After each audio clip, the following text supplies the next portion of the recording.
Bueno, espero que todos estén sin novedad, tengan una muy buena tarde. Vamos a dar inicio a la clase del día de hoy. Miren, hoy vamos a utilizar un mecanismo que vamos a estar empleando de una forma cotidiana. Vamos a dar inicio a nuestra clase, pero previamente a esto, en algunas oportunidades, vamos a someter a consideración de ustedes un pequeño laboratorio para que lo desarrollen en un tiempo prudencial, perentorio. Ese laboratorio que voy a estar trasladando es voluntario, completamente voluntario. Significa que el que quiera lo hace, el que no tiene ningún valor, ni para acumular zona, ni para exámenes finales, sino simplemente es un apoyo para el conocimiento de ustedes. El que lo quiere desarrollar, lo desarrolla, el que no. El tiempo que vamos a emplear para este laboratorio es un tiempo, insisto, perentorio de 15 minutos. De tal manera que cuando yo les digo a ustedes que el laboratorio ya lo pueden contestar, pues lógicamente ya pueden comenzar a participar en él. Y cuando yo les indique el tiempo, se lo voy a señalar en este momento, a partir de ese momento el laboratorio se va a cerrar. Entonces, tienen en su clase, tienen un laboratorio sobre la competencia y la jurisdicción, que fue el tema que vimos el día martes. Lo pueden desarrollar, es un laboratorio con preguntas de opción múltiple o de falso y verdadero. Y entonces simplemente lo que ustedes van a adquirir con realizar el laboratorio es más o menos establecer el parámetro de conocimiento de los temas que hemos estado involucrando. Por supuesto, al concluir o en una clase posterior, ustedes me pueden hacer algunas inquietudes o dirigir algunas preguntas en relación a algunas dudas que hubieran surgido exactamente también de ese laboratorio. Entonces, vamos a desarrollar este laboratorio. Exactamente son las 2:18. Cuando el reloj esté marcando cuando transcurran las 3:03, a partir de ahí el laboratorio se va a cerrar. Ustedes tienen entonces 15 minutos para contestarlo, insisto, voluntariamente, y yo regreso exactamente cuando sean las 3:04 de la tarde. Entonces nos vemos en un ratito. Licenciado, disculpe que lo interrumpa, me sale que ya no aceptan más respuestas. Porque usted empezó antes de que yo diera la orden, no le he dado. Ahorita ya puede contestar. Antes no. O sea, le estoy dando el tiempo a todos desde este momento. Ahorita ya puede contestar, ¿ok? Vaya pues. Gracias. Tengan feliz tarde. Nos vemos en la notificación. Vamos a abordar hoy un tema que es también muy importante en el ámbito del derecho procesal, que son los principios procesales. Este es el anuncio que ustedes ya tienen en su pantalla. Sobre él vamos a estar platicando el día de hoy. Y si no concluimos, pues también platicaremos el día martes ya en forma presencial. Pero yo creo que va a ser suficiente que el día de hoy podamos hablar sobre esto. Miren, cuando ustedes en algún momento han estudiado lo que es el derecho, recordarán que una de las definiciones dice que el derecho es un conjunto de normas y de principios. Nosotros realmente dentro del ámbito del derecho procesal vamos a encontrar una serie de principios importantísimos, porque tal y como aquí lo pueden ustedes leer, esta es muchas veces la base o la estructura sobre la que se hace el ordenamiento jurídico, procesal. O sea, hay principios que rigen el proceso civil y que nosotros debemos de conocer muy detenidamente para entender el proceso civil.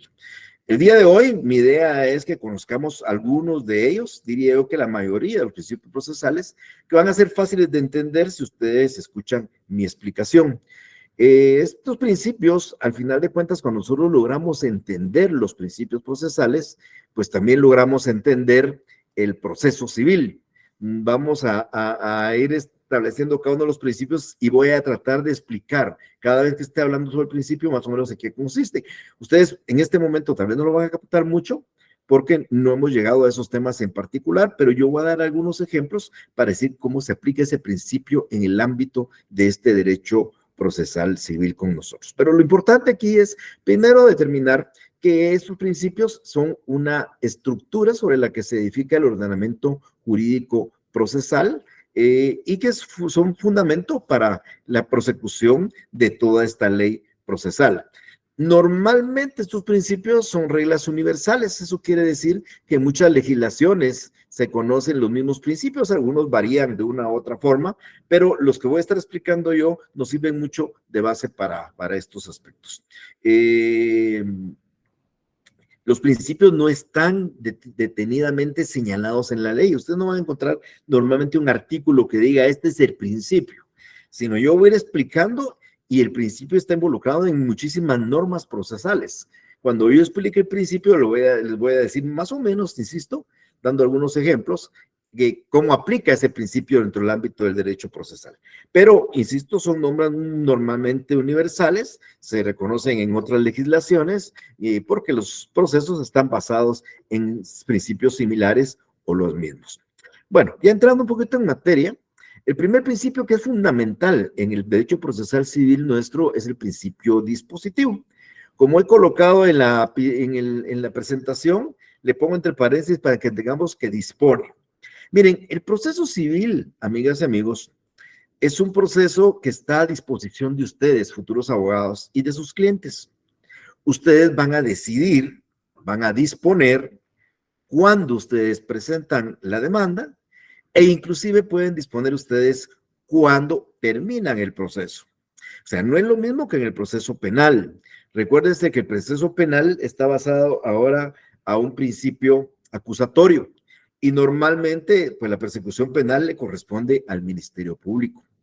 Acá en el principio dispositivo significa, y eso lo vamos a estar viendo en todo el proceso, que ustedes, futuros abogados, reitero, van a poder presentar la demanda cuando su cliente les diga que la presenten, ¿ok? No es que exista una obligación de hacerlo, como en algún momento ya mencioné. Pero no solo está basado ese principio en el inicio de la demanda, sino en el transcurso de la demanda y en el final de la demanda. Me trato de explicar. Miren, ¿quién va a disponer qué hechos vamos a relatar en la demanda? Ustedes, futuros abogados. ¿Quién va a disponer qué medios de prueba van a aportar al proceso? Son ustedes. ¿Quién va a disponer qué pretensiones se van a reclamar? Son ustedes. Y como les decía, quien va a disponer cuál es el final de cuentas, si concluimos en una sentencia o antes de ella, ustedes, o sea, el proceso está a su disposición. Cuando yo presento una demanda, le pregunto a mi cliente, ¿quiere que la presentemos ya? Él me dice, no, licenciado, todavía no, o no la presentemos. Esa es nuestra disposición. Cuando yo redacto la demanda y comienzo a relatar los hechos, son los hechos que nosotros disponemos. Y es tan importante este efecto porque el juez desde ningún punto de vista puede cambiar nuestros hechos.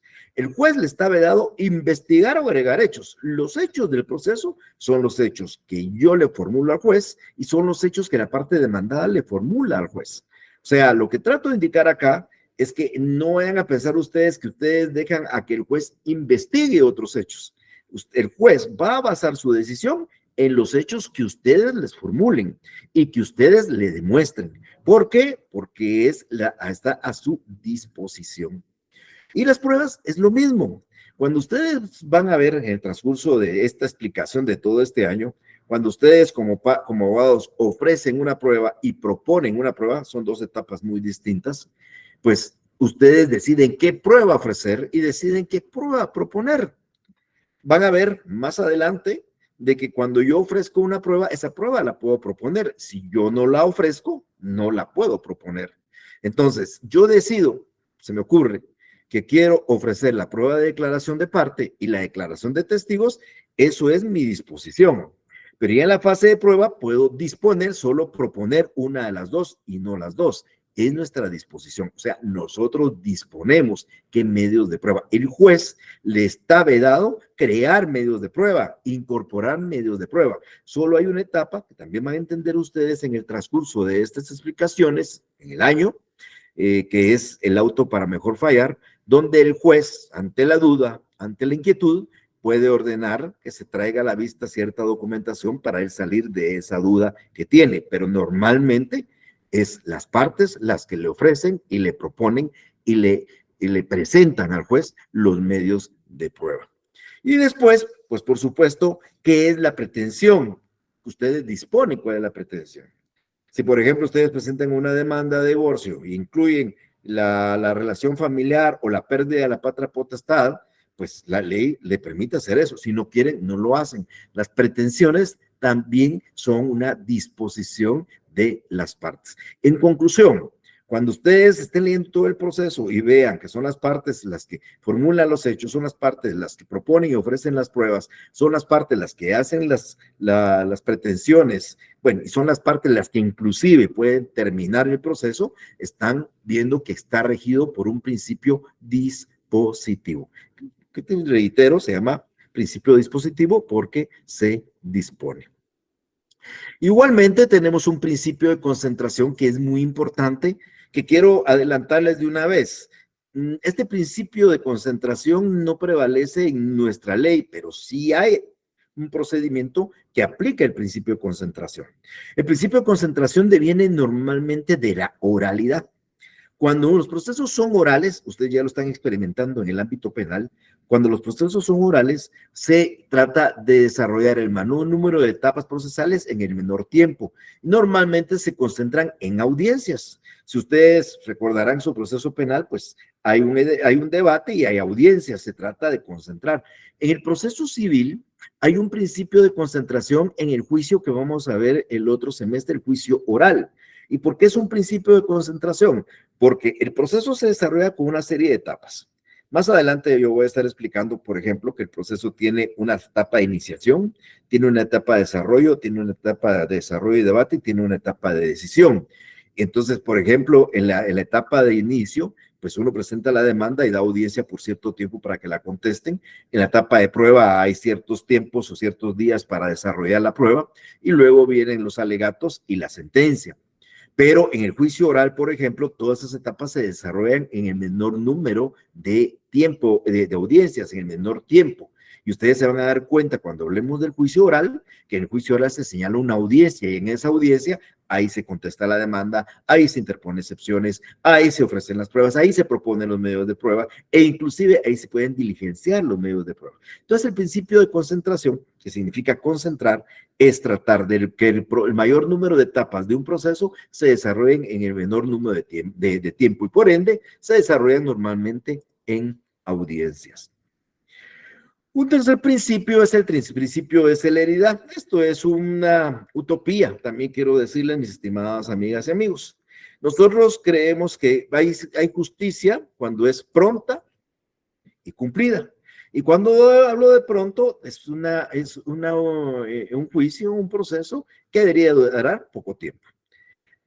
Cuando nosotros estemos hablando del juicio ordinario, yo les voy a hablar de ciertas etapas que sin incluir la etapa de resolución del juez, de notificación de la resolución, solo incluyendo las etapas importantes, la demanda, el emplazamiento, la prueba, los alegatos y la sentencia, en el código, siendo la suma de todos estos plazos, el juicio ordinario debería durar 69 días, lo cual debería ser un plazo razonable.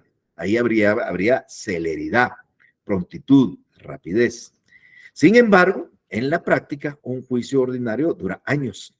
Y por eso yo les digo, en lugar de 69 días, hay que ponerle un punto y son 6 años y 2 meses, por lo menos. Entonces, el proceso realmente no cumple un principio de celeridad, pero se busca la celeridad. Se busca que el proceso sea de plazos rápidos y que se eliminen trámites innecesarios. Lo mismo vamos a ver en el juicio sumario. El juicio sumario tiene un emplazamiento de 3 días, una prueba de 15, que son 18 días, 10 días para la vista, que son 28, y 5 días para dictar sentencia, que son 32 días. Entonces, en el papel, el juicio sumario debería durar 32 días hábiles.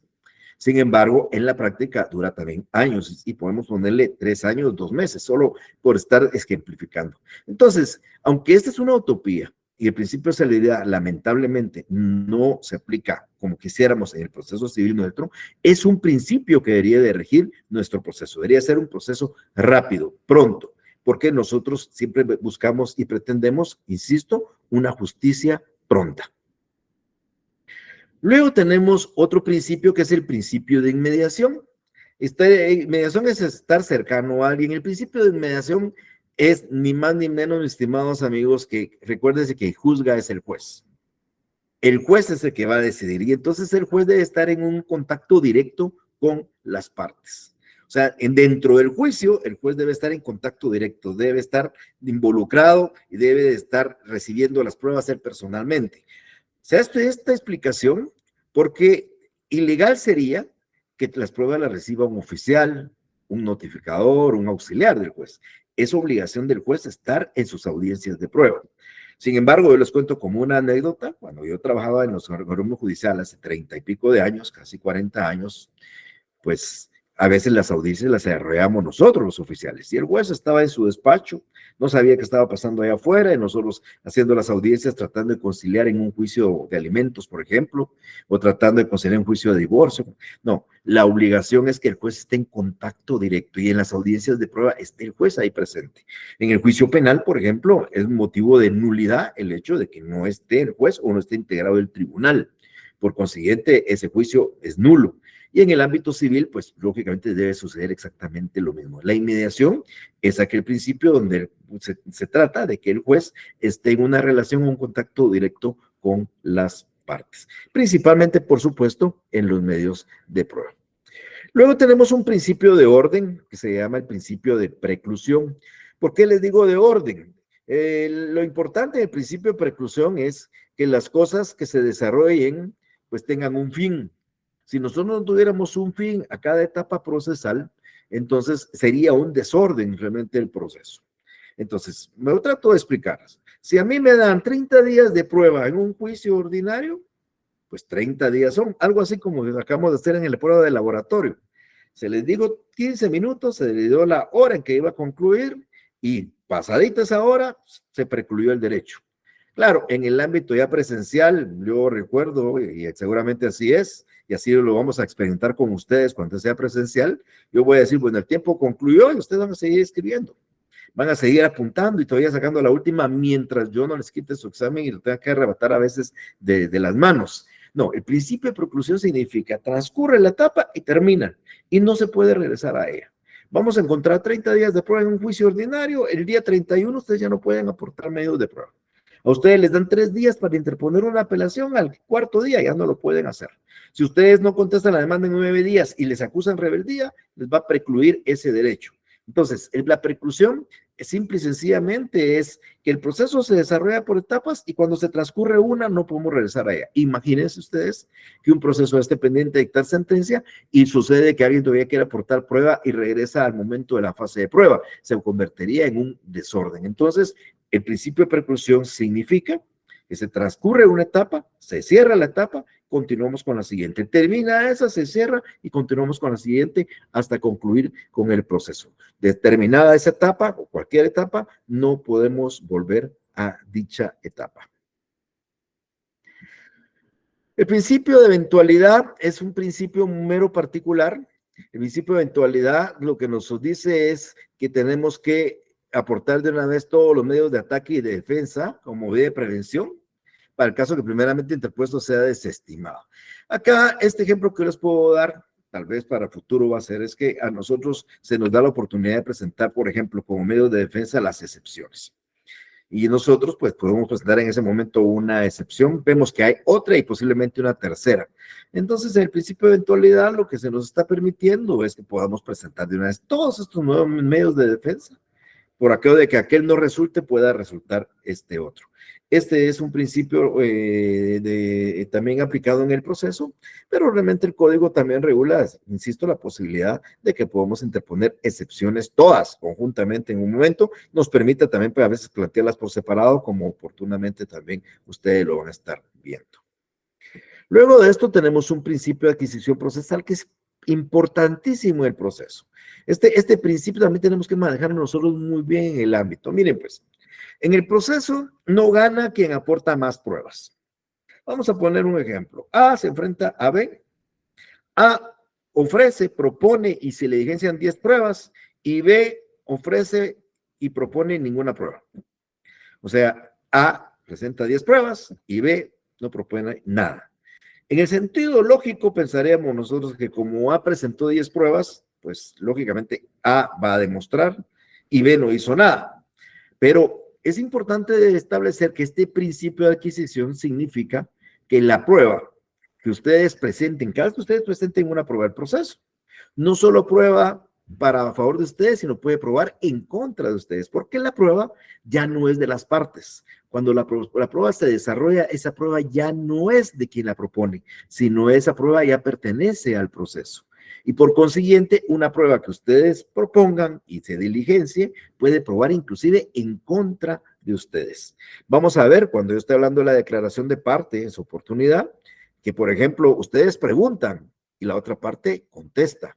Entonces, uno pensaría que el juez va a valorar la respuesta. No, también va a valorar la pregunta. Y si en la pregunta hay una confesión de ustedes, pues la va a apreciar como una confesión. Entonces, la prueba para el proceso y no prueba para las partes. Por consiguiente, reitero, si ustedes proponen una prueba y se incorpora al proceso, esa prueba ya no es de ustedes, sino es una prueba para el juicio y puede probar a su favor o puede probar en su contra. Ese es el principio de adquisición procesal. Luego tenemos un principio de igualdad. Este es muy sencillo. Este es inclusive un principio constitucional. Y acá lo que se refiere es que dentro del proceso las partes deben de tener el mismo trato, las mismas oportunidades, pueden hacer y valer los mismos derechos, ejercitar las mismas defensas. No podría ser factible tratar a un actor distinto a un demandado o viceversa. Ellos tienen las mismas oportunidades y los mismos derechos. Vamos a encontrar cuando hablemos del juicio sumario un artículo muy particular que, por ejemplo, no le permite presentar apelación al demandado si no está al día en el pago de sus rentas. Entonces, muchos hemos alegado que eso viola el principio de igualdad y se ha atacado este artículo de inconstitucional, pero son algunas excepciones. De ahí, si usted, actor, tiene derecho a aportar medios de prueba, el demandado igualmente tiene el derecho a hacerlo. Si el actor tiene derecho a interponer cualquier medio de impugnación, el demandado tiene el mismo derecho de hacer cualquier medio de impugnación. Ese es el principio de igualdad, que es un principio más que procesal, un principio constitucional. Luego tenemos un principio de economía procesal. La economía, más que el tiempo y los trámites, que por supuesto sí tiene relación, también se refiere al valor económico del proceso. Si el proceso es más corto, pues lógicamente conlleva menos gastos. También creo yo que la economía procesal es una utopía, por lo que ya mencioné. Los procesos, aunque en el papel parecieran cortos, en la práctica se convierten en procesos largos. Y también los procesos, como son muy largos, tampoco no son económicamente baratos. Al contrario, se convierten en procesos caros. Entonces, lamentablemente, el proceso nuestro no es económico, se convierte en un proceso caro. Y esto, pues, debería buscarse el mecanismo a futuro de que esto varíe, pero lo que intentamos aquí decir es que este es un proceso que debería de prevalecer en el proceso civil nuestro. Luego contamos con un principio de probidad.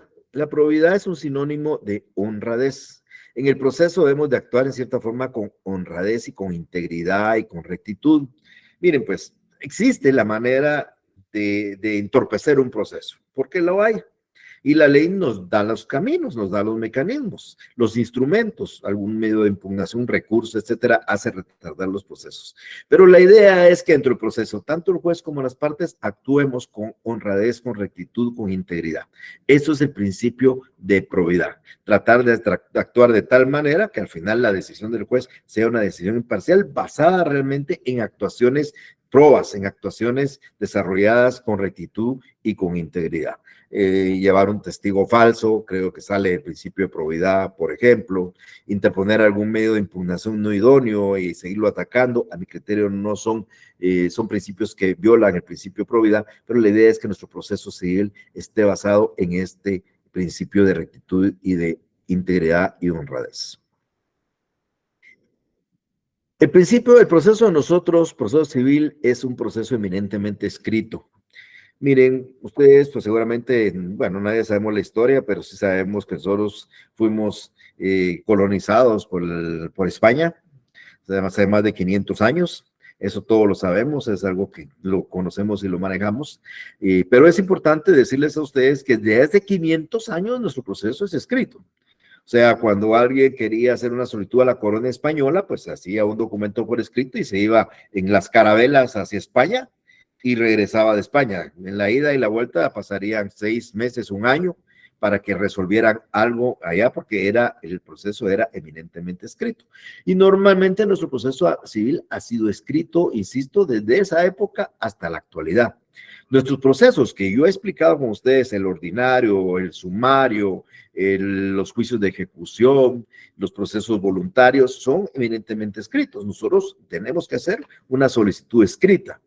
Y esto es lo que prevalece en el proceso nuestro. Sin embargo, pues sí tenemos una excepción a ese principio con ese juicio oral que explicaba yo que nació con este código procesal. Pero sepan ustedes que si ustedes quieren hacer una solicitud en cualquier proceso, con excepción del oral, tiene que ser por escrito. Ustedes no pueden hacer una solicitud verbal al juez, sino tiene que hacerse exactamente a través de la escritura. Es un principio que prevalece en nuestro código. Pero igual, como mencionaba, hay una excepción. Entonces, también tenemos que encontrar de que dentro de nuestro código también hay un principio de oralidad. No es el que prevalece, pero sí hay un principio de oralidad que está establecido en el juicio oral que aparece a partir del artículo 199. La característica de este proceso, como les decía yo hace unos minutos, es que es concentrado, se desarrolla el mayor, de este principio es que es concentrado, se desarrolla el mayor número de etapas en el menor número de tiempo, se desarrolla frente al juez, por ende hay inmediación y se puede desarrollar en forma verbal. Cuando nosotros hablemos del juicio oral el otro semestre, se van a dar cuenta ustedes que la demanda la pueden presentar verbal o la hacen por escrito. Quieren contestar la demanda, la pueden contestar en forma verbal o lo pueden hacer por escrito. Quieren interponer excepciones igualmente, quieren ofrecer prueba igualmente. Entonces, la oralidad sí está enmarcada dentro de nuestro código, no es la que prevalece, pero sí está por lo menos en uno de los procedimientos que vamos a estar analizando en el transcurso de este año. Luego tenemos un principio de legalidad. Ustedes se recordarán que en la primera clase, cuando yo hablaba sobre el principio de legalidad y les decía en el ámbito civil sustantivo, les decía, bueno, el principio de legalidad es que yo puedo hacer lo que la ley no me prohíbe. Yo me puedo casar con una señora de 80 años porque la ley no me lo prohíbe. Y lo que me prohíbe, lógicamente, no lo puedo hacer. Entonces, el principio de legalidad es eso en el ámbito sustantivo. Pero les decía yo que en el ámbito procesal es a la inversa. En el ámbito procesal yo tengo que hacer las cosas como la ley dice. Por ejemplo, si la ley dice que una notificación debe de, una cédula de notificación debe de incluir la hora, la hora, el día, el lugar y la firma del notificador, por ejemplo, tenemos que ponerle a la cédula de notificación el día, el lugar, la hora y la firma del notificador. Entonces, ese es el principio de legalidad. Si a ustedes les dicen que puede ser testigo cualquier persona mayor de 16 años, pues si es de 16 años, pues, pero si es de 14 ya es ilegal. Si la cédula de notificación no se firma por el notificador, ya es ilegal. Si ustedes, por ejemplo, presentan una demanda y la demanda no cumple con los requisitos y le dan trámite, ya es ilegal porque la ley les ha dicho que tienen que cumplir. Entonces, el principio de legalidad consiste en que ustedes tienen que hacer las cosas como la ley dice. Lo que está de más no habría problema, pero sí, cuando se infringe la norma, el acto se convierte en ilegal. Entonces, el principio de legalidad es que nosotros desarrollamos los actos como dice el Código Procesal Civil y Mercantil. Si 30 días es de prueba y el juez nos acepta la prueba el día 31, es un acto procesal no válido, es un acto procesal ilegal. Bueno, y así sucesivamente vamos a encontrar nosotros que ese principio lo que trata de decirnos es que tenemos que hacer las cosas como lo dice el Código Procesal Civil y Mercantil. Ahora, ¿qué sucede cuando efectivamente se comete el error, se comete la ilegalidad, pero nosotros no alegamos la ilegalidad? Si yo recibo una notificación que no fue firmada por el notificador, pero no digo nada, entonces yo convalido el acto. Si yo veo que se recibe una prueba y en cierta forma yo no me percaté, no alegué la nulidad, puedo convalidar el acto. O sea, el acto que es nulo se puede convalidar de dos maneras, de una forma tácita y de una forma expresa.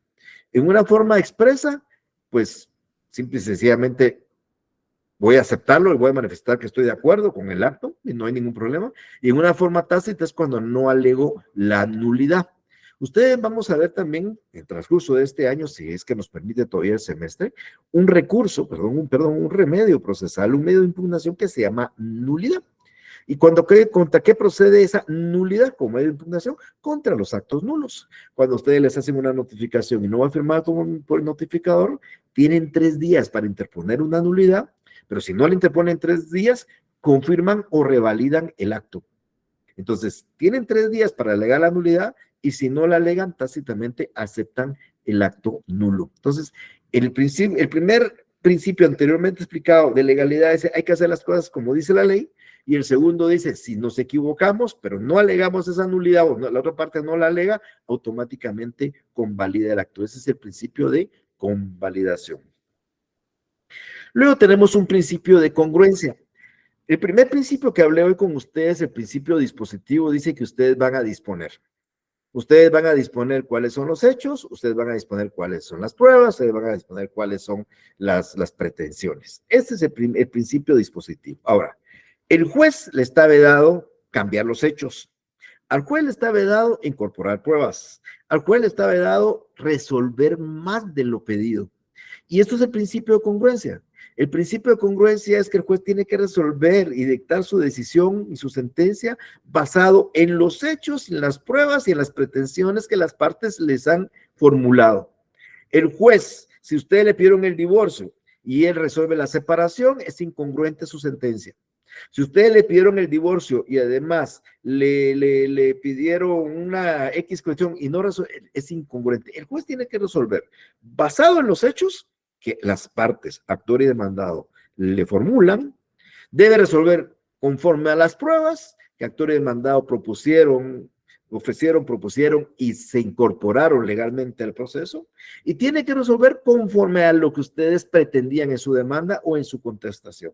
Si él hace algo más de eso, automáticamente su sentencia viene siendo incongruente. Y entonces el principio de congruencia, insisto, debe de adecuarse todo lo expuesto y todo y lo pedido por las partes a la decisión del juez. Luego tenemos un principio de contradicción. Este principio de contradicción es también de mucha relevancia porque es un principio que tiene que ver con el debido proceso y la legítima defensa. ¿Se recuerdan que alguna de las clases con ustedes, en la primera oportunidad, hablaba con un compañero y hacíamos el ejemplo de sus 2 hermanitos, etcétera, etcétera? Entonces, ¿qué hago yo cuando qué hago cuando alguien me pide algo? Bueno, algo muy de fondo, pues de fondo, algo que no es parte del proceso. Por ejemplo, declarar la nulidad de la notificación. Alguien no se notificó, perdón, no se firmó la notificación y alguien alega la nulidad. El juez de antemano no puede decir que es nula la notificación. Tiene que oír a la otra parte para que la otra parte tenga su derecho de contradicción. Entonces, cada vez que ustedes van a desarrollar y resolver algo muy de fondo, no es cuestión de trámite, algo de fondo, hay que escuchar a la otra parte, darle la oportunidad para que intervenga y se manifieste. Y eso es el principio de contradicción. No podemos ejecutar un acto sin oír a la otra parte, insisto, en asuntos de fondo, no en los trámites normales. Por ejemplo, yo pido un embargo, no hay que escuchar a la otra parte, yo pido que se emplace por día, no, en las cuestiones de fondo, donde él alega una controversia accesoria, que la notificación no estuvo bien hecha, que no se cumplió con X, Y, Z, entonces antes de resolver, el juez oye a la otra parte y con eso aplica este principio de contradicción. Bueno, eso es principalmente los principios más importantes. Cuando yo esté ya dando las clases y todo el proceso, pues vamos a encontrar que hay algunos otros principios, pero estos son los más importantes que a mí me interesaba que ustedes pudieran determinar. Hay algunas normas que contienen esos principios. Cuando yo, por ejemplo, les traslade un laboratorio y les ponga, dice que la ley, que el juicio oral se desarrolla en audiencias, y que si este es el principio de concentración, pues sí es el principio de concentración. Si yo les pongo un artículo que dice la demanda puede presentarse en forma verbal, es un principio de oralidad.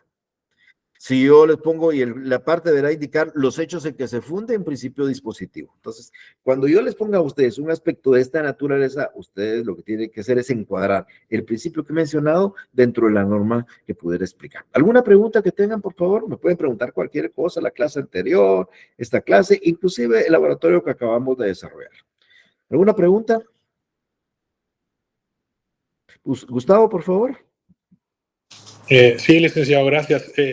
Solo con referencia al laboratorio, creo que hubo un malentendido porque sí, usted dijo que nos daba hasta las 3:03, así fue como lo entendí, por lo menos lo entendí yo, y yo no lo pude terminar a tiempo, pero Okay. creo que varios... Ok, tiene razón, tal vez yo hice mal el cálculo de los 15 minutos. Mire, pues ahorita que concluya mi clase, voy a abrir el laboratorio. Los que no lo hayan hecho, termínenlo y así se salen de sus dudas. Pero la próxima vamos a tratar de ser un poquito más claros si efectivamente un laboratorio de esos para resolverlo en 10 minutos.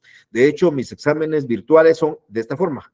Y claro, con ustedes ya no va a haber exámenes virtuales, pero mis exámenes virtuales el semestre anterior era dándoles 30, 45 minutos para responder exámenes con esto. Pero terminando esto, yo les ofrezco abrir la prueba para que sigan contestando los que no pudieron hacerlo, y los que lo enviaron ya no lo pueden hacer, pero los que no lo han enviado creo que todavía lo pueden hacer.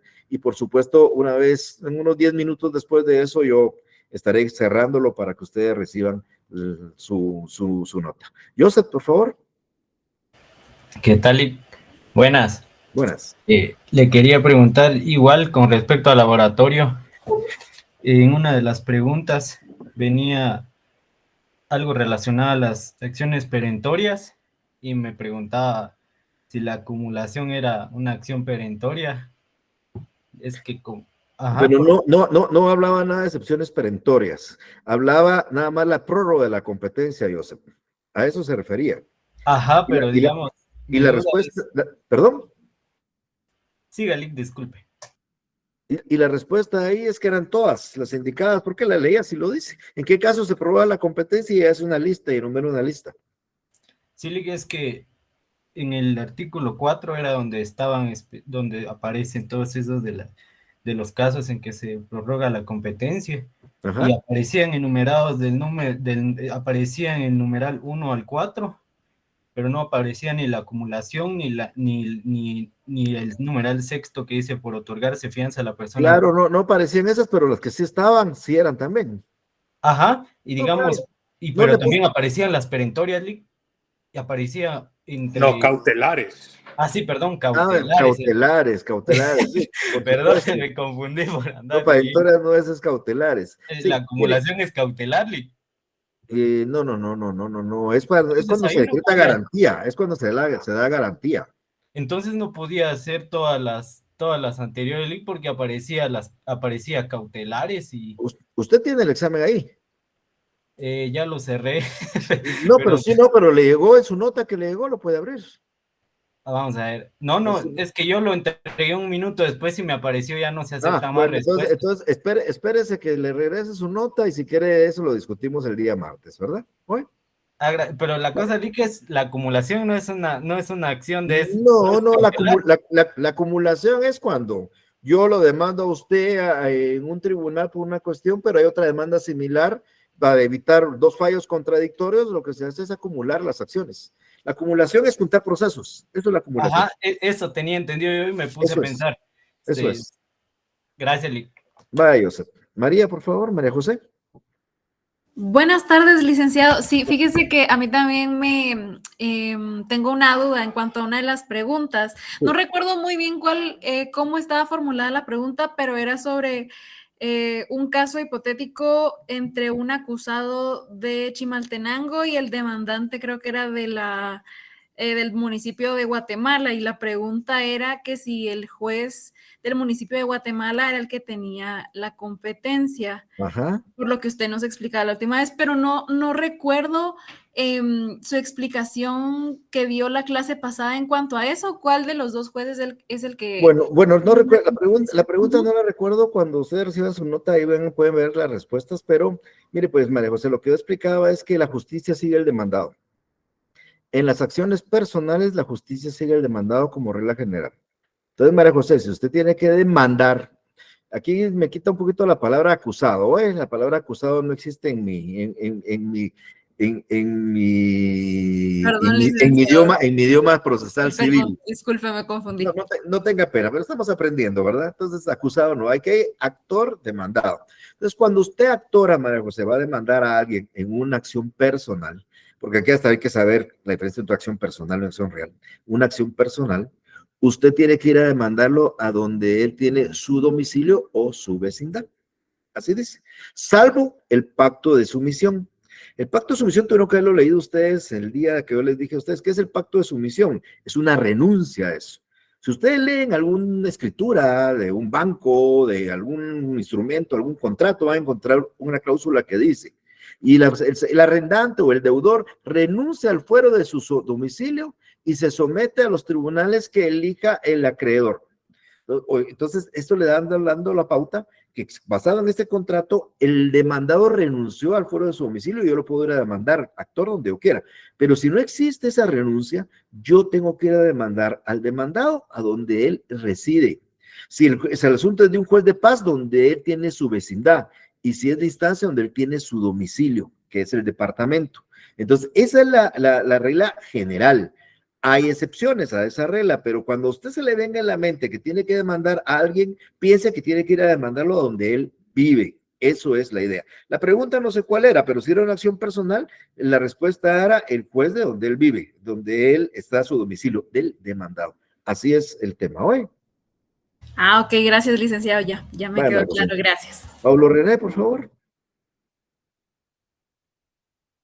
Buenas tardes, licenciado. Fíjese que yo tenía, bueno, no me quedó muy claro el principio de convalidación. No sé si lo podría volver a explicar, disculpe. Mire, Pablo, cuando usted esté litigando, usted va a ver, aparte de tener que fiscalizar la actividad de la otra parte, va a tener que fiscalizar la actividad del juez, las dos cosas.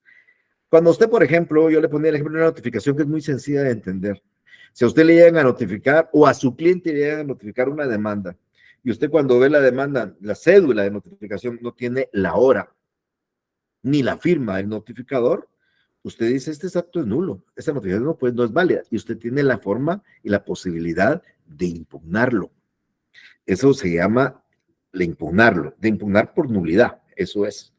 Pero suponiendo que usted dice dos cosas, usted ni se percata de ese error, o se percata pero no le interesa y al contrario contesta la demanda, automáticamente usted validó el acto, lo convalidó. Era un acto nulo, pero a usted no le importó y no se dio cuenta, pero contestó la demanda y lo validó. Dentro de 2 meses usted se da cuenta y entonces viene y regresa y le dice, señor juez, mire, ese acto es nulo. El juez le va a decir, mire, es nulo, pero usted no agregó la nulidad en el tiempo. Al contrario, lo aceptó expresamente o tácitamente y por ende convalidó. Ese es el principio de convalidación. Cuando convertimos un acto nulo, lo convertimos en válido. ¿Oye? Gracias, licenciado. A usted, Pablo. ¿Quién más está por acá? Déjenme ver. Denme un segundito. Efraín, por favor. Sí, licenciado, buenas tardes. Yo mi pregunta era referente también al principio de convalidación. En este caso también aplican las pruebas. Por ejemplo, si alguien presentó una prueba nula o no válida y yo no dije nada, por ejemplo, en el momento correspondiente, esta va a ser válida a futuro, ¿verdad? O sea, ya en el proceso va a ser válida porque yo no lo hice ver. Es relativo, Efraín. Lo normal es que usted haga un acto conforme a la ley y si no lo hace así, se convierte en un acto nulo. Si no lo hace, lo puede convalidar. En las pruebas es una cosa muy distinta, porque la nulidad de una prueba no depende. Usted me está diciendo, por ejemplo, que se presente le voy a poner un ejemplo, la prueba debe ser ofrecida, nos vamos a ver en el juicio, que usted cuando usted presenta la demanda, usted ofrece la prueba, la anuncia en su demanda, y el demandado también la anuncia en su demanda. Cuando ya están en la fase de la prueba, debate o prosecución del proceso, ahí usted debe de pedir que aquella prueba que ofrecida, la juez la proceda a diligenciar. Entonces usted la ofreció y luego la pidió. Y el juez analiza la prueba, mira que es una prueba buena o que puede servir, y la diligencia y la incorpora al proceso. Si esa prueba pasó esas 3 etapas, el juez la va a valorar al momento de dictar sentencia. Pero pensemos que la prueba no pasó esas 3 etapas y el juez dicta una sentencia con una prueba que no la pasó. El momento ya no es declarar nulidad, pero le sirve a usted como un motivo para su apelación y alegar en segunda instancia que el juez valoró y le dio valor a una prueba que influyó en la decisión cuando la prueba no podía valorarla por esto y esto y esto. Pero eso ya lo va a alegar y claro, convierte en nula la prueba, pero ya no se alega a través de una nulidad en 3 días, sino se alega en el ámbito de la apelación. Pero igual, si es una prueba nula, usted le puede servir no solo en la apelación, sino le puede servir inclusive en la casación. Esto aunque no lo haya hecho ver antes, ¿verdad? Cuando es casación, tiene que hacerlo ver en la primera instancia, hacerlo ver en la segunda instancia para que en casación le acepten el error. Ahora, si usted no lo hizo ver no lo hizo ver en primera instancia, y en la apelación no sería necesario. Porque en la apelación, ¿usted en qué momento lo pudo hacer cuando el juez valoró la prueba en la sentencia? Solo le quedó la apelación para alegar en la apelación la nulidad de esa prueba que sirvió de base para dictar la sentencia. Ok, gracias, licenciado. Vaya, Efraín. Johnny, por favor. Licenciado, buenas tardes, ¿me escuchan? Sí, por supuesto. Solo con una consulta. Vea, veo que son muy similares el principio dispositivo y el de congruencia. Tal vez no puse la debida atención, pero ¿cuál sería la diferencia? Johnny, cuando usted se va a sentar a hacer una demanda porque un cliente quiere pedirle daños por un vehículo, el cliente le va a relatar a usted cómo sucedió. Y entonces usted se va a sentar a redactar la demanda, va a ver quién es el juez competente, se va a dirigir al juez competente y usted dispone, junto con su cliente, cuáles son los hechos que va a relatar. Puede ser verdaderos, puede ser falsos, eso no lo sé. Usted podrá relatar. Yo he tenido demandas de gente que una señora una vez iba asustada porque el marido la dejó un día, que desapareció el marido, se fue con otra y lo desapareció. Y a los 2 años recibió una demanda donde decía que ella lo trataba mal, que él era infiel, que él trataba de decirle de todo. Y ella se quedó asustada porque él se había ido. Pero bueno, el abogado dispuso relatar esos hechos. Entonces, usted se va a sentar y usted va a disponer qué hechos. Usted le va a decir, mire qué pruebas tiene, y le va a decir, tengo 10 documentos, esos 10 documentos, usted va a disponer de esos 10 documentos y eso es lo que usted va a disponer. O simplemente no quiere los 10, solo quiere 8. Y al momento usted va a disponer qué pretensión pretende. La pretensión es que pague 20,000 quetzales de daños y perjuicios, o que pague 30,000, eso lo disponen ustedes. Eso es principio dispositivo. Esos hechos que usted dispuso, esas pruebas que usted dispuso, esa pretensión que usted dispuso, el juez no las puede variar para nada. El juez no puede cambiar sus hechos, agregar otros, investigar otros. El juez no puede, investiguemos otra cosa, tal vez no es eso. Imagínense un divorcio, vamos a poner un ejemplo, un divorcio por la causal de malos tratos. Entonces, usted dispone que son malos tratos. Y todos los hechos y todo el proceso se refiere a malos tratos. Sin embargo, a la hora de prestar declaración de parte, la demandada le preguntan, ¿y usted es infiel? Sí, soy infiel. Ya no importa. No importa que sea infiel porque los hechos son solo sobre malos tratos. Y entonces el juez no puede decir, es que eran malos tratos, pero ella en la demanda, en su confesión dijo que era infiel, entonces va a declarar el divorcio por infidelidad. No. Los hechos eran malos tratos, el divorcio era para malos tratos y todo el proceso para malos tratos. Y el juez no va a analizar otra cosa para tomar una decisión. Entonces, el principio dispositivo significa que usted dispone los hechos, dispone las pruebas, dispone las pretensiones. Usted dispone cuándo se presenta la demanda, si es que la presentan, y usted dispone inclusive de quieren terminar porque pueden desistir de ella. Eso es dispositivo. Congruencia no, congruencia es una decisión del juez. La congruencia va aplicada a la sentencia del juez. El juez, su sentencia debe tener relación con los hechos, por eso lo explicaba. No puede variarse y la sentencia resolverse sobre infidelidad cuando solo se refería a malos tratos. Entonces, la sentencia debe referirse a los hechos que las partes le propusieron o le indicaron. Las pruebas, solo las pruebas que se aportaron y que se diligenciaron y se incorporaron. Y las pretensiones, solo las que se pidieron. Se me olvidó pedir a mí además otra cosa extra, por ejemplo, se me olvidó pedir costas procesales. Hice mi demanda y no pedí las costas procesales. El juez no puede condenar en costas porque no se pidió. Entonces, usted dispuso no pedirla y el juez sería incongruente si usted no las pidió y las otorgara, ¿me entiende? Entonces, el principio de congruencia va relacionado a la decisión del juez, que tiene que tener relación con los hechos, con las pruebas y las pretensiones que las partes formulan dentro del proceso. Licenciado, solo para finalizar, entonces, en este supuesto que usted nos indica de que el juez viene y daría una sentencia basándose en la infidelidad, estaríamos hablando que no solo se estaría violentando un principio, sino que serían los dos, tanto el dispositivo como el de congruencia, ¿verdad? No, estaría violando el de congruencia, el dispositivo no, porque el dispositivo, las partes formularon sus pretensiones. Ellos no cambiaron el tema, ellos iban con hechos, el juez fue el que se equivocó. Es solo principio de congruencia el que está fallando ahí. Ok, gracias, licenciado. Bye, Oni. Leslie, por favor.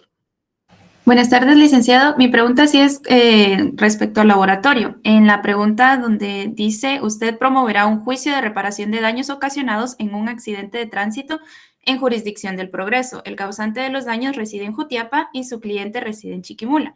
Los daños son de valor indeterminado. ¿Qué juez es competente? Yo malamente coloqué que el juez competente era de primera instancia civil del Progreso, no, de Jutiapa, coloqué yo malamente. Pero la respuesta correcta dice que es del Progreso, pero no me queda claro aún el por qué. Pero usted leyó las reglas de competencia, Leslie. Sí, licenciado, pero... Vaya, y dice, cuando el juicio se trate de daños, el juez competente en el lugar donde se hayan causado. Ah, sí, pues. ¿Y dónde se causaron? En el Progreso. Sí, en el Progreso. Entonces, esa es la respuesta, era de las más fáciles. Sí, Porque, y yo me confundí porque dije, ok, ¿el demandado es de qué? De claro, Jutiapa. claro, la regla general es que usted demanda al demandado en su domicilio, pero hay excepciones. Y los daños, por ejemplo, es una excepción. Por eso hay que leer las reglas de competencia para excluir aquellas particulares. Si se discute un bien inmueble, la posesión de un bien inmueble, donde esté el bien inmueble es el juez competente. Si es un asunto de alimentos, el alimentista tiene el derecho a escoger entre el domicilio de ella o el domicilio del demandado. Ella tiene el derecho a entre dos. Es de los casos excepcionales que pueden ser dos. Pero en el ejemplo que usted me dio, los hechos fueron en el Progreso, ahí el Progreso va a ser. El valor indeterminado, primera instancia, y es civil, pues de primera instancia civil del Progreso. Muy bien, gracias, licenciado. A usted, gracias a ustedes por las preguntas. ¿Quién más va a preguntar acá? Yo creo que ahí estamos, ¿verdad? Bueno, miren, cualquier pregunta me la pueden hacer el día martes cuando estemos ya presencial. Yo les agradezco mucho. Les voy a dar 10 minutillos para que puedan responder los que no han podido responder su examen y lo envíen, y yo les remito ya después su nota para que salgan de dudas, ¿ok? Pero en la próxima vamos a poner también las instrucciones más claras. Así que tengan una feliz tarde y les abro en este segundo, ya está listo ahí para que puedan contestar su examen. Nos vemos el día martes. Feliz tarde. Feliz tarde, licenciado.